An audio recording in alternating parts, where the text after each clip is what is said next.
Don't let her follow the butterfly. The chubby waitress rasped from behind the locked storage door, and the little girl froze with her hand still wrapped around a silver dessert tray. A torn black apron lay crumpled beneath the door. A smear of blood marked the polished floor. Then a trembling hand appeared through the narrow gap and pushed out a purple key card shaped like a butterfly. "Please," the waitress whispered. "If she goes upstairs tonight, someone is going to take her." The hallway went silent. Not quiet. Silent in the way a room becomes silent a second before something terrible happens. 3 hours earlier, Emma Carter had been doing what she always did, becoming invisible.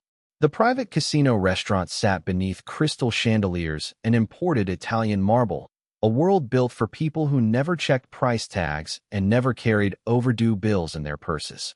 Emma moved through that world carrying trays heavier than some children, balancing wine glasses worth more than her weekly grocery budget.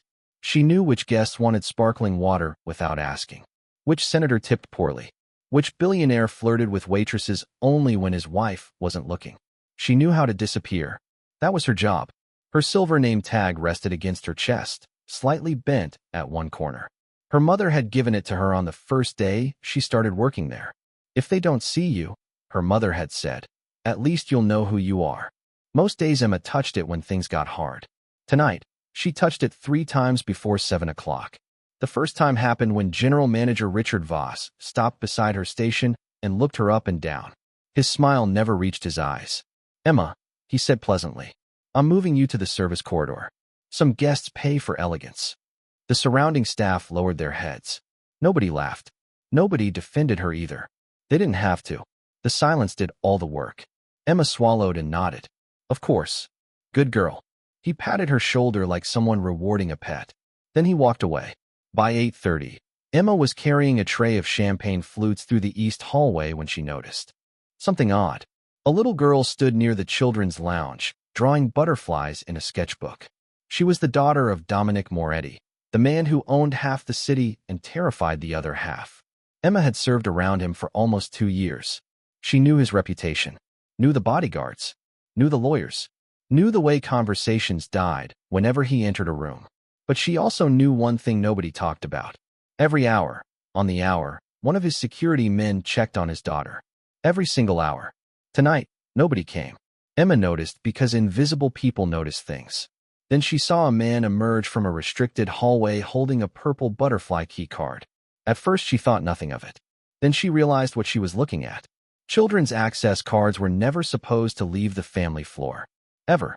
The man glanced around, slipped the card into his jacket pocket, and entered a private elevator. Emma stopped walking. One of the champagne glasses rattled softly on her tray. The elevator doors closed. 20 feet away, Dominic Moretti looked up from a conversation with a judge. His eyes flicked toward the sound. Just for a second. Just long enough to notice Emma staring at an elevator she had no reason to be watching. Long enough to notice something wasn't where it was supposed to be. And as the door sealed shut, Emma caught one final glimpse of the purple butterfly card, and the number written on its back in black marker wasn't a child's identification code at all. The number stayed in Emma's mind long after the elevator disappeared. Not because it was complicated, because it was wrong. Children's access cards at Moretti Properties used 6 digits. Color-coded, logged, audited. The black marker scrawled across the back of that purple butterfly card wasn't 6 digits. It was a room number. She stood frozen for half a second before the weight of the tray dug into her wrists and forced her forward again. Around her, the restaurant continued breathing. Crystal glasses chimed softly. Expensive laughter drifted beneath the chandeliers. A server passed carrying oysters on crushed ice. Nobody else had noticed anything. Invisible people noticed. Things because they had to. Emma delivered her champagne to table 12, smiled politely, and returned through the service corridor. The industrial dishwasher thundered behind the kitchen wall. Steam rolled from stainless steel sinks. The smell of garlic, butter, and burnt coffee hung in the air. Normal sounds. Normal smells. But something had shifted. She felt it the way sailors feel weather before the clouds arrive. 10 minutes later, she found herself standing beside the employee scheduling terminal. The screen displayed shift assignments and access logs. She wasn't supposed to be there. She knew that. But she also knew one other thing. The security officer assigned to Dominic Moretti's daughter always checked in at exactly 8 o'clock. Every night. The same man. The same routine. Tonight, the entry was missing. Emma stared at the screen. Refreshed it. Checked again. Nothing. A voice behind her made her jump. Looking for something? Richard Voss stood in the doorway holding a cup of coffee. His smile arrived a second before his eyes did. No, sir. Good. He took a sip. Because people who spend time where they don't belong usually find problems that aren't theirs. The words sounded harmless. Helpful even. But Emma felt the blade hidden underneath them. Voss walked away without another word. She waited until he disappeared around the corner before returning to the screen. The log changed while she watched. Literally changed. One assignment vanished. Another appeared in its place. Security Officer Daniel Reyes was now listed as having completed his 8 o'clock check-in. Except Emma had been standing 3 feet away from the children's lounge at 8 o'clock. Nobody had come. Her stomach tightened. Someone had altered the record after the fact. An hour later, she was collecting abandoned glasses from a private booth when she noticed a receipt tucked beneath a folded napkin. Coffee. 2 orders. Penthouse service. Room 1807. The same number she'd seen on the butterfly card. Her fingers paused. The receipt timestamp read 8:14 p.m. 2 coffees delivered upstairs. Yet room 1807 wasn't occupied. Not according to the guest roster posted during pre-shift briefing. Emma slipped the receipt into her apron pocket. She should have thrown it away. She knew that. Instead, she kept it. The tiny decision sat heavy against her hip for the rest of the night. Across the dining room, Dominic Moretti rose from his table. Conversations lowered automatically. Not because he demanded attention, because attention followed him anyway. As he crossed the room, his gaze brushed over Emma for only a moment, then stopped, just slightly. His eyes moved to the corner of her apron where a strip of receipt paper was sticking out. You dropped something, he said quietly. Emma looked down. Thank you. He nodded once and continued walking. That should have been the end of it. But 10 minutes later, while folding linen beside the service elevator, Emma heard 2 voices through the closing doors. One belonged to Richard Voss. The other she didn't recognize. The girl is still on schedule? The stranger asked. There was a pause. Then Voss answered softly. Room 1807 is ready. Emma remained motionless after the elevator doors closed. The folded linen in her hands suddenly felt heavier than the tray she'd carried all evening. Room 1807 is ready. The words echoed in her head with a rhythm that didn't belong. Not ready for a guest. Not ready for dinner. Ready, as if someone were preparing a stage. She looked down at the receipt hidden inside her apron pocket. 2 coffees. Room 1807. 8:14 p.m. Then she looked at the clock above the service station. 9:22. More than an hour had passed. Yet no food orders had gone upstairs. No wine. No desserts. No room service requests. 2 coffees in silence. That was wrong. Very wrong. The kitchen hummed behind her. Dishes rattled. A cook cursed at a broken burner. Someone laughed too loudly near the prep station. Ordinary sounds. Safe sounds. Emma found herself staring toward the private elevator again. People entered. People exited. None of them carried anything to room 1807. Her fingers tightened around the receipt. She knew she should let it go. She was a waitress. Not security. Not family. Not one of the men in tailored suits who followed Dominic Moretti through hallways like shadows. But invisible people survived by noticing patterns. And patterns were breaking everywhere tonight. She slipped into the reservation office under the excuse of delivering signed wine slips. The room was empty except for a printer humming softly in the corner. A stack of reservation cards sat beside the monitor. Emma's eyes moved across them automatically. Years of work had trained her to remember names and table numbers without trying. Then she froze. A reservation note lay half hidden beneath a clipboard. Penthouse meeting. 10 p.m. Special guest. Child present. Her pulse skipped. The note had been printed at 6:03 p.m. She checked the signature line. Blank. No host approval. No security authorization. No family assistant initials. Nothing. Someone had bypassed every normal procedure. A floorboard creaked behind her. Emma turned. Richard Voss stood in the doorway. Again. Smiling. Always smiling. You seem unusually curious tonight, Emma. His voice remained pleasant. Polished. The kind of voice people trusted. I was delivering paperwork. Of course you were. He stepped inside and casually placed a hand over the reservation card. Not snatching it away. Not hiding it. Simply covering it. Somehow that felt worse. You've always been dependable. His eyes drifted briefly to her apron pocket. Dependable employees know which details belong to them. Silence settled between them. Not empty silence. Pressure. The kind that pushed against her ribs. Emma could have apologized. Could have laughed. Could have pretended she hadn't seen anything. Instead, she met his eyes. Who was the special guest? The smile stayed. Something colder appeared underneath it. That's above your pay grade. He left before she could answer. Emma waited 5 full seconds before breathing again. Then she looked at the monitor. The reservation note was gone. Deleted. But not before she'd memorized every line. Later, near the main dining room, Dominic Moretti stood speaking with a federal judge. Emma passed carrying fresh wine glasses. As she moved by, she noticed something else. A man emerged from the private elevator. Expensive suit. Expensive watch. Expensive smile. He handed his coat to an attendant. A small purple shape briefly slipped from his inside pocket before disappearing again. A butterfly card. Not the same one. A second one. Dominic's conversation stopped mid-sentence. His eyes followed the man's coat for a fraction longer than necessary. He said nothing. But when the attendant reached for the garment, Dominic quietly asked a single question. What room is he staying in? The attendant checked the tag. 1807, sir. For the first time all evening, Dominic Moretti's expression changed. Barely. Almost imperceptibly. Because room 1807 wasn't assigned to any registered guest. And now 2 butterfly cards had led straight to it. The change was so small most people would have missed it. Dominic Moretti returned to his conversation with the judge. The man from room 1807 disappeared toward the private elevators. The music resumed. Crystal glasses clinked. Waiters moved. The night continued as if nothing had happened. But Emma noticed Dominic never looked at the judge again. Not really. His eyes stayed elsewhere, tracking reflections in mirrors, movements in doorways, details nobody else seemed to see. The same way she did. 20 minutes later, Emma stood outside the administrative office clutching the folded receipt in one hand and the reservation details she had memorized in the other.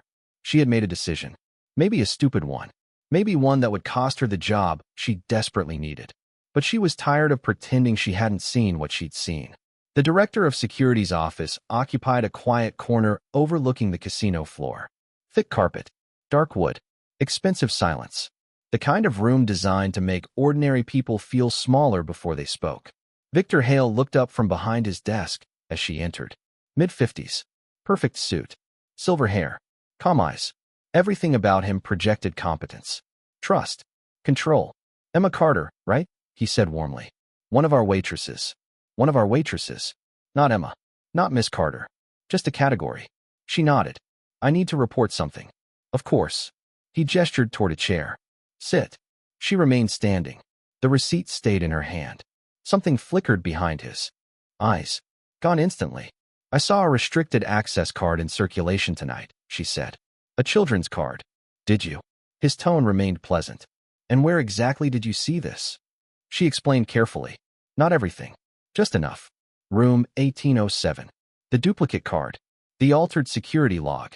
The reservation note. Victor listened without interrupting. When she finished, he folded his hands together. Emma, do you know what I admire about people in your position? The question caught her off guard. No, dedication. He smiled. The desire to help. It's admirable. He paused. Sometimes that same desire creates misunderstandings. There it was. The blade wrapped in velvet. The room assignment has already been reviewed. By who? By me. Then why isn't there a registered guest? Silence. Victor's smile thinned slightly. You have access to information beyond your responsibilities? No. Then perhaps you misunderstood what you saw. Emma felt heat rising into her face. Not embarrassment. Frustration. I know what I saw. I'm sure you believe that. His voice softened. Somehow that made it worse. Long shifts can be exhausting. Stress affects perception, particularly when someone is already under pressure. Already under pressure. He wasn't talking about evidence anymore. He was talking about her. Her weight. Her overtime hours. Her overdue bills. Everything except the facts. I'm not confused, she said quietly. Victor opened a drawer, removed a form, slid it across the desk. Then sign this. Emma looked down. Employee clarification statement. The document claimed she had mistakenly interpreted routine operational procedures and agreed no security concerns existed. One signature. One lie. I won't sign that. The room cooled. Victor leaned back. You should think carefully. I already did. Her fingers tightened around the receipt. Then let me offer some advice. He smiled again. People who build careers here learn the difference between seeing something and understanding it. Emma placed the unsigned form back on the desk. Straight, neat, respectful. Then she adjusted the bent silver name tag on her chest and walked out without another word. Across the casino floor, Dominic Moretti happened to glance up as she exited the office. He saw Victor Hale watching her leave. He saw the security director's smile disappear the moment the door closed. And after Emma vanished into the crowd, Victor immediately reached for his phone. The message he typed was only 4 words long. Delete the hallway footage. Emma didn't see the text message. She only saw Victor Hale slip his phone back into his pocket and return to smiling at people who trusted him. But 20 minutes later, she felt the consequences. The hallway camera outside the private elevator went dark. Not for long. Just long enough to feel accidental. Just long enough to disappear if nobody was paying attention. Emma was paying attention. She stood beside the service station polishing wine glasses when the monitor above the kitchen entrance flickered. One feed vanished. 7 minutes later it returned. Nobody reacted. Nobody except Emma. Her stomach tightened. 7 minutes. The same length of time, missing from the altered security log earlier. The same length of time someone would need to move through the restricted corridor without being recorded. She set the glass down carefully. Then she walked away before she could talk herself out of it. The employee lockers sat in a narrow basement hallway that smelled faintly of detergent and old concrete. Emma opened hers and reached behind a stack of folded uniforms. Her hand closed around an old lunchbox. Blue plastic. Scratch corners. Embarrassingly childish for a 30-year-old woman. She didn't care.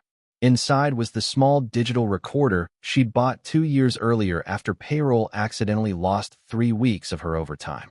The recorder had saved her then. Tonight it might save something else. She slipped it into her apron pocket.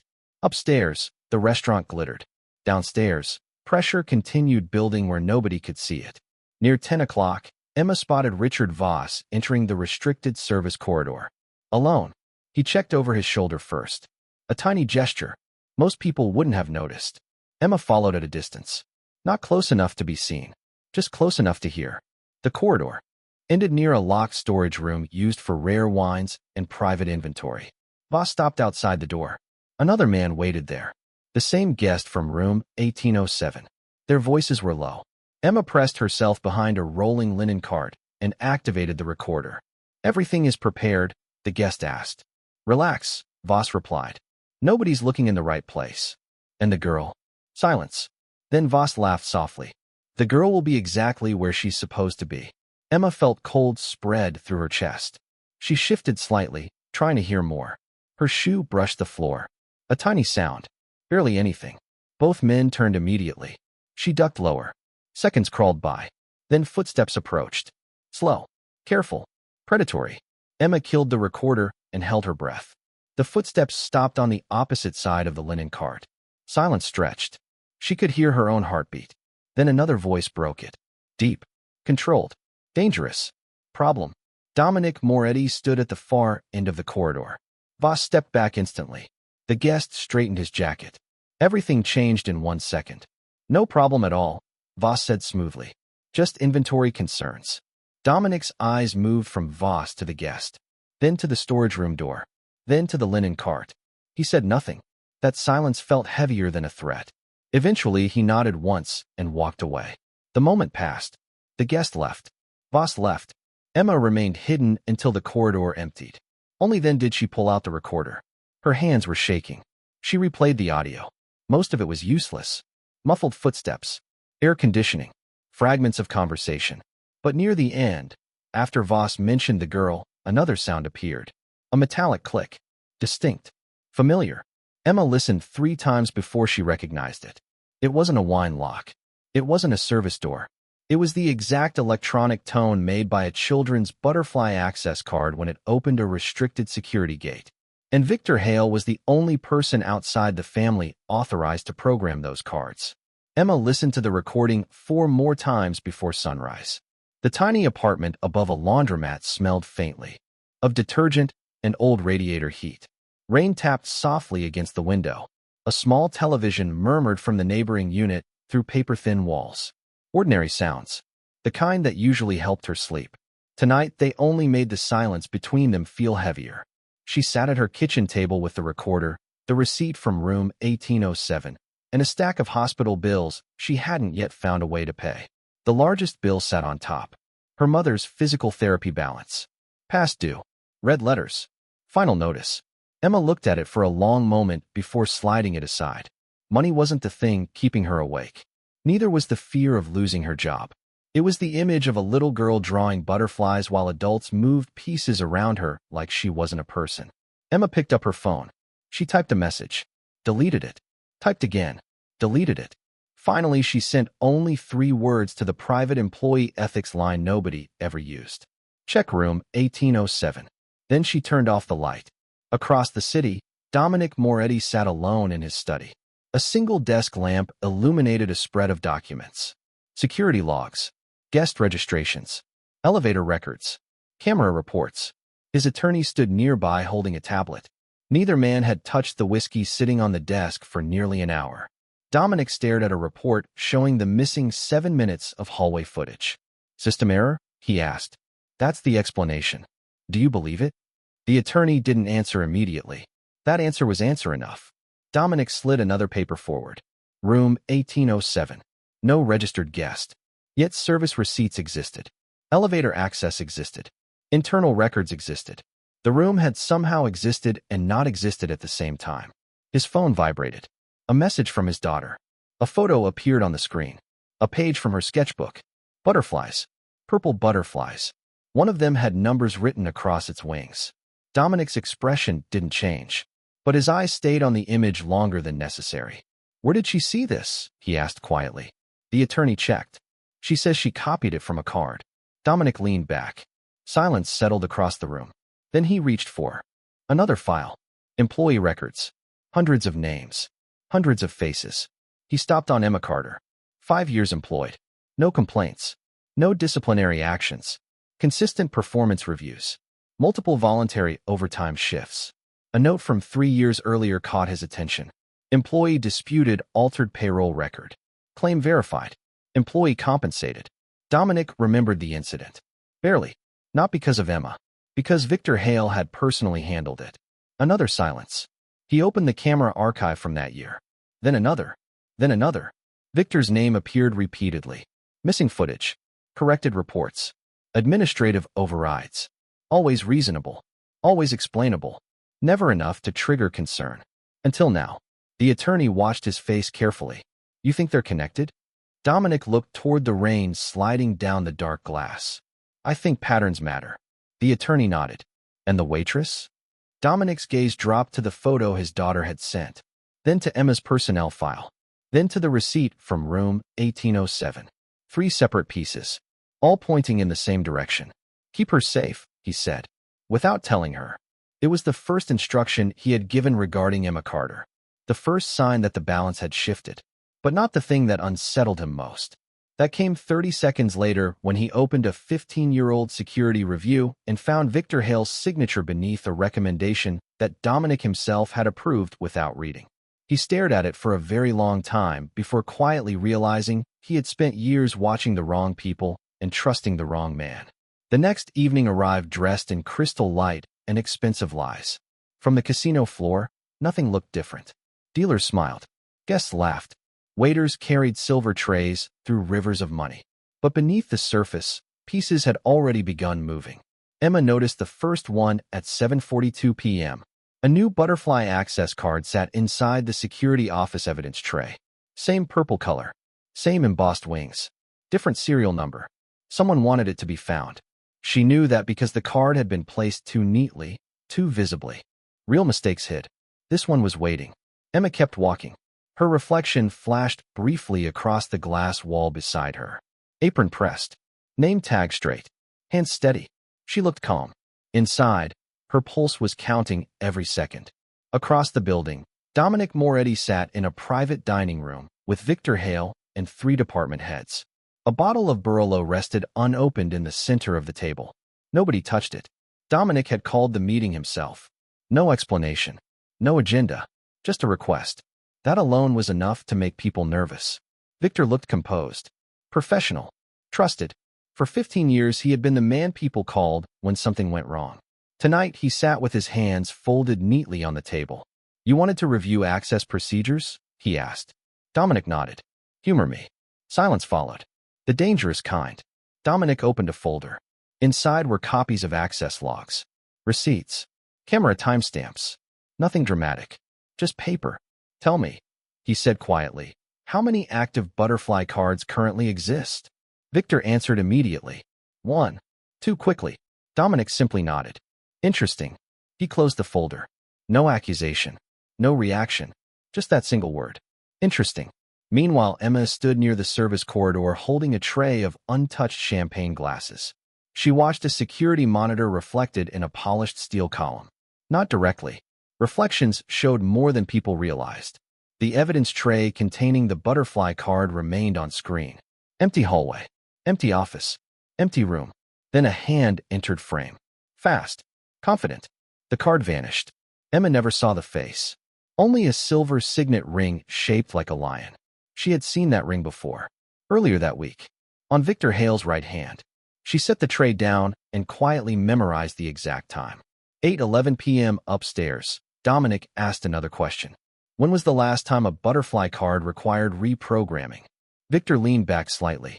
About 6 months ago. For what reason? Routine maintenance. Dominic's attorney finally looked up. Because 6 months ago was impossible. The system hadn't been updated in nearly 2 years. Victor realized his mistake half a second too late. His fingers tightened against the armrest. Tiny. Almost invisible. But Dominic saw it. He saw everything now. The phone resting near Victor's elbow vibrated.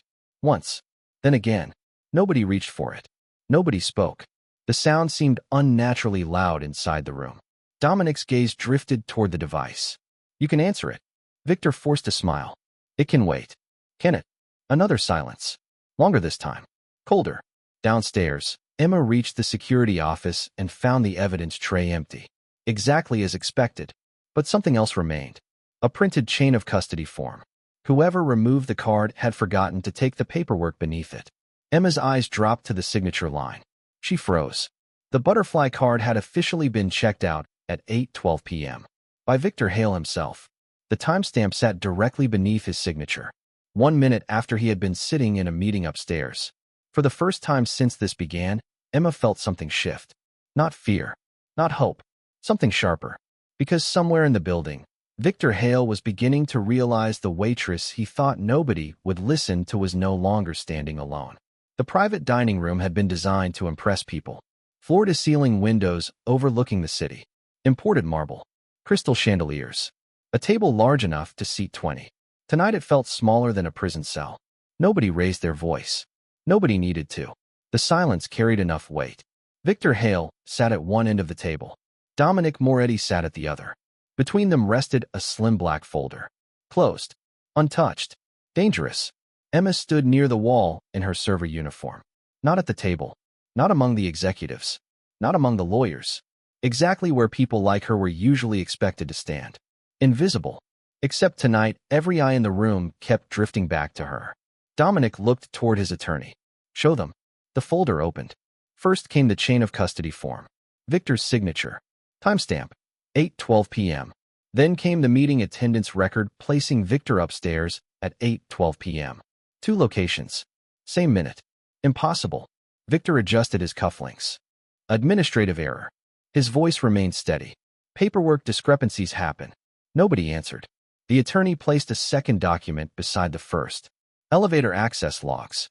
Room 1807. Multiple entries. Multiple exits. No registered guest. Victor leaned back. A software issue. Still calm. Still controlled. Then Emma stepped forward. She didn't rush. She didn't make a speech. She simply placed a small digital recorder onto the polished table. For a moment, nobody moved. "Play it," Dominic said. The audio filled the room. Static.